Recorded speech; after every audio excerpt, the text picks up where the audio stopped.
Саламатсыздарбы достор. Өткөн сабакта биз сиздер менен HTML'деги формалардын түзүлүшүн үйрөнгөнбүз. Ушундайча мисалдарды иштеп алганбыз жана аны браузерден көргөнбүз, иштетип көргөнбүз. Эми достор, бүгүн сиздер менен биз ушул формаларды үйрөнүп алдык. Ушул формаларга мисал иштесек. Достор, мен сиздерге мисал катары Google'да, мисалы бул жердеги аккаунтту түзүп атканда, Google аккаунтту түзүп аткандагы форманы иштеп жасап көрсөтүп берсем. Достор, албетте биз ушундай түрдө форма жасай албайбыз, себеби бул жерде CSS колдонулган. Эгерде биз CSS'ти үйрөнгөндөн кийинки сабактарда өзүбүздүн формабызды CSS'ин жардамы менен кооздоп алсак болот. Достор, мен бул жерде атайын мисал үчүн файл ачып түзүп койдум. Иштеп баштасак, достор, биз өткөн сабакта өттүк.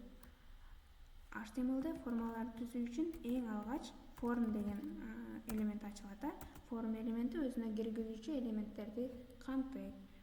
Эми карасак, бул жерде достор биздин мисалда input элементтер турат. Input'тун тайпы text болот экен. Бул жерде жөнөкөй эле жазганыңызда текстибиз көрүнүп турат. Бул жерде биринчи жана экинчи элементтин text тигиндеги input болот экен. Андан кийинки элементибиз да text тигиндеги input. Бул жерде label'ды колдонсок болот. Бул кошумча маалымат катары колдонулган. Бул жерде label'ды колдонсок болот. Ал эми бул жерде password болот экен дагы. Бул input password тигиндеги input болот экен достор. Ал эми бул жерде checkbox колдонулган. Эми ушул мисалды иштеп көрсөк, биринчи, экинчи input'ту жазып көрөлү. Div элементтин ичине алып жазып алсак,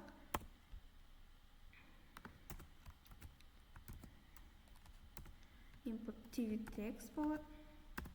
Жана name бизде бул жерде first name, экинчи last name деп турат.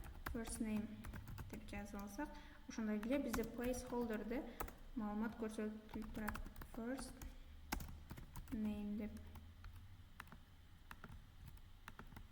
Экинчи элементибизге last name деп турду.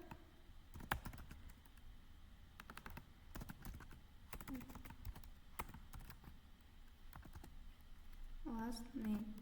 Браузерден иштетип көрсөк, достор. Бул жерде бизде first name жана last name чыкты, достор. Андан кийин бизде форманын узундугу боюнча бир input турат. Биз ал үчүн формага, достор, узундугун берип алсак, style стилине мисалы сиздер менен стилде width дегенди сабактарда стилде колдонуп атканда бир аз өтүп калдык. Андан кийинки биздин div элементтин ичинде input турат. Ал input'унда TV text болот, name болсо username экен. Ошондой эле бул жерде кошумча Gmail деген маалымат турат. Ал Gmail'ды span элементинин жардамы менен түзүп алсак болот, достор.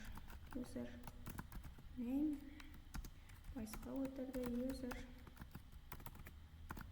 name деп турат дагы, жана span дегенди бул жерге жазып койсок болот. Мисалы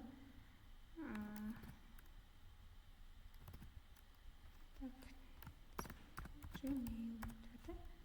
Же болбосо ушинтип жазып алсак болот. Иштетип көрөлү. Бизде элементибиз чыкты. Элементибиз толук узундукта болуш үчүн, толук эмес, бир где-то 70% узундукта болсун. Style width 70 дейм.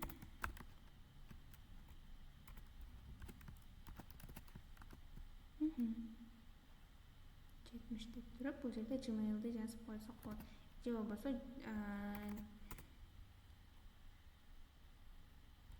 90% десек, 92%тик жөн экен. Жана Gmail'ды бул жака style мисалы margin left minus 60 пиксель. 60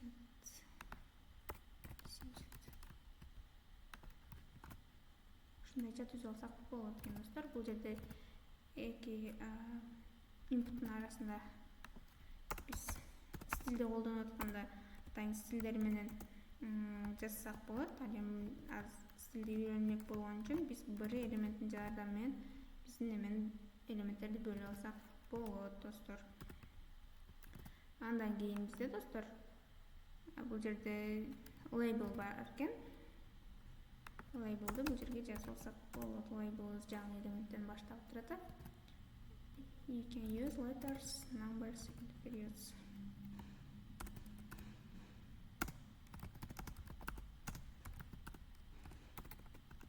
Letters,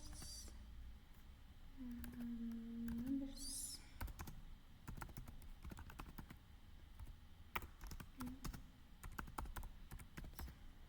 periods жазып алдык. Бул жерде тамгалар достор кичинекей тамга менен турат. Бул жактагы тамгаларга караганда текстибиз кичинекей. Аны достор CSS'нин жардамы менен да кичинертип алсак болот. Же болбосо бизде HTML'де small деген тег бар. Ошол small теги бизде сөздү кичирейтип берет. Small тегин колдонуп жазсак болот. Бизге small тегин колдонгонубузда достор бул жерде тамгабыз кичинекей ушул жердегидей көрүндү. Эми достор кийинки элементти түзсөк, бул жерде password деген эки password инпутту турат. Аны да өзүнчө бир жерде бирөөнү колдонобу дагы боштук болуш үчүн. Password'ун достор, password жазып атканда password'дун тиги password болот дагы. Бул жерде password деп жазып койсок болот. Ошондой эле бул жерде password деп placeholder'ында password деген кошумча маалымат турат. Вот. Эки элемент дифтин ичинде жазсак. Эки элемент бирдей жайгашыптыр. Password confirm.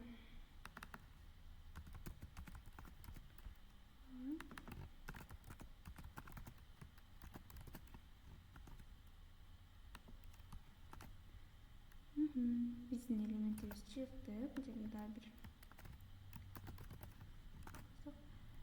password confirm деп чыкты достор. Андагы label'ы бар экен. Use 8 or more characters with a mix of letters, numbers and symbols дейт. Аны label'дын жардамы менен жазып алсак болот достор. Label'дын жардамы менен жазсак бул жерге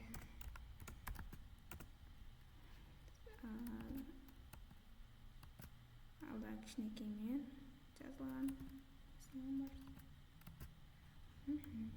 менен жазып алабыз аны дагы. Кичинекей тексттер менен.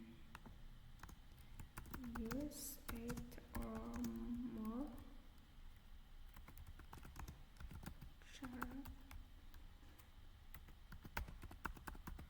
characters with a mix of letters.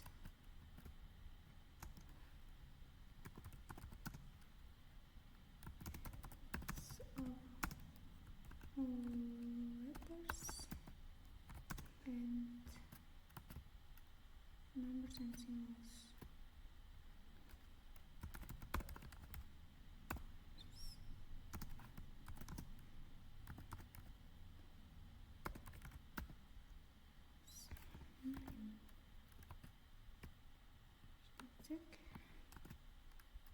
Биздин label'ыбыз да чыкты достор.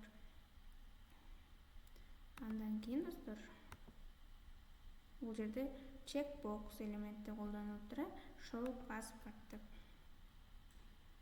Андан кийин да бир элементтин колдонуп элементибизди айырмалаш үчүн бөлүп алалы. Андан кийин достор бизде checkbox элементи колдонгон үчүн инпутту жазып атканда анын типин checkbox деп көрсөтөбүз. Checkbox жана бизде мисалы show password деп турду.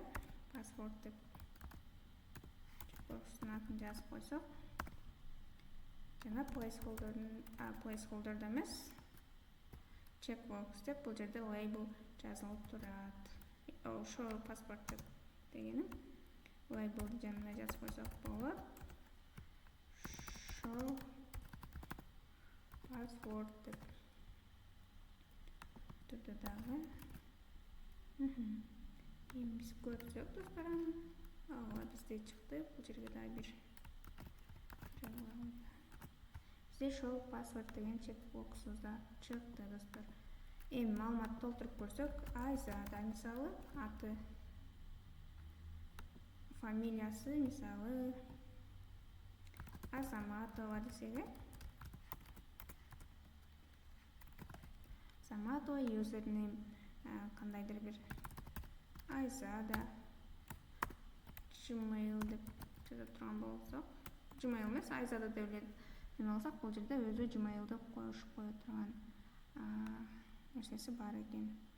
Gmail қосылып тұрғаны бұл жерде көрсетіліп тұрады. Біз бұл жерде қолданушының атын ғана жазсақ жетіштүү екен.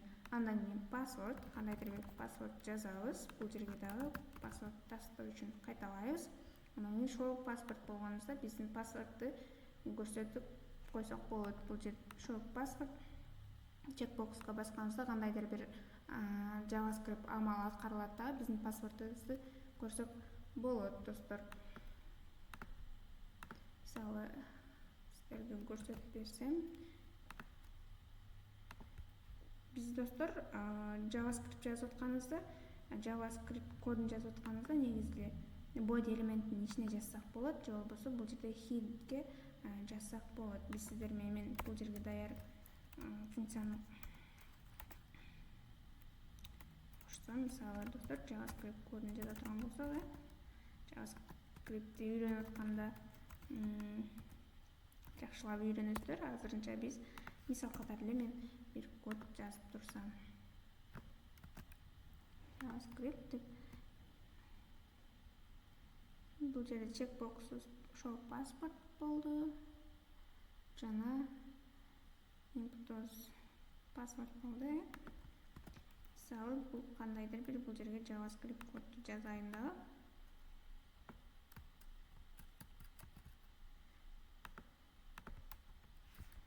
Бізде паспортты көру үшін. Бізде бұл жерде паспорт дегеніміз input'ымыз бар бұл жерде. Бұл input'ты бұға басқанда, show паспортқа басқанда бұл input'тың тегі өзгеріп қалсын, текстік тип болып қалсын десек, бұл жерде аз паспорт дегенде, ошончо паспорт дегенде болған үшін бізге жазған маалыматыбыз көрінбей жатат.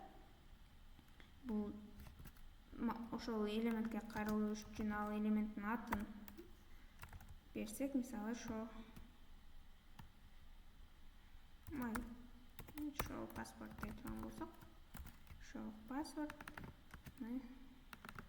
show password элементтин тигин өзгөртүп кой десек, JavaScript мисалы эми бул жерден башынан толтуруп көрөлү. Айзада Азаматова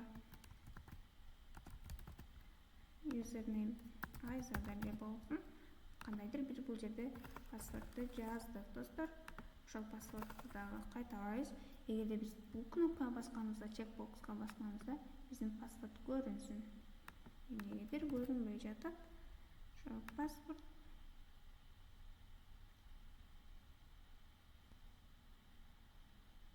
бул жерге функциябызды чакырбай коюп турабыз.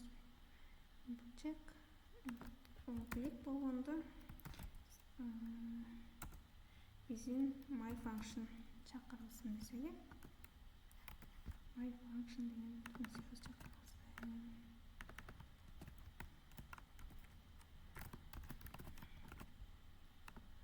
Эми толтуруп көрсөк, ошол көрсөтүлдү. Эми Айзада деп башынан толтуруп көрөлү достор. Азаматова мисал катары жазып жатам.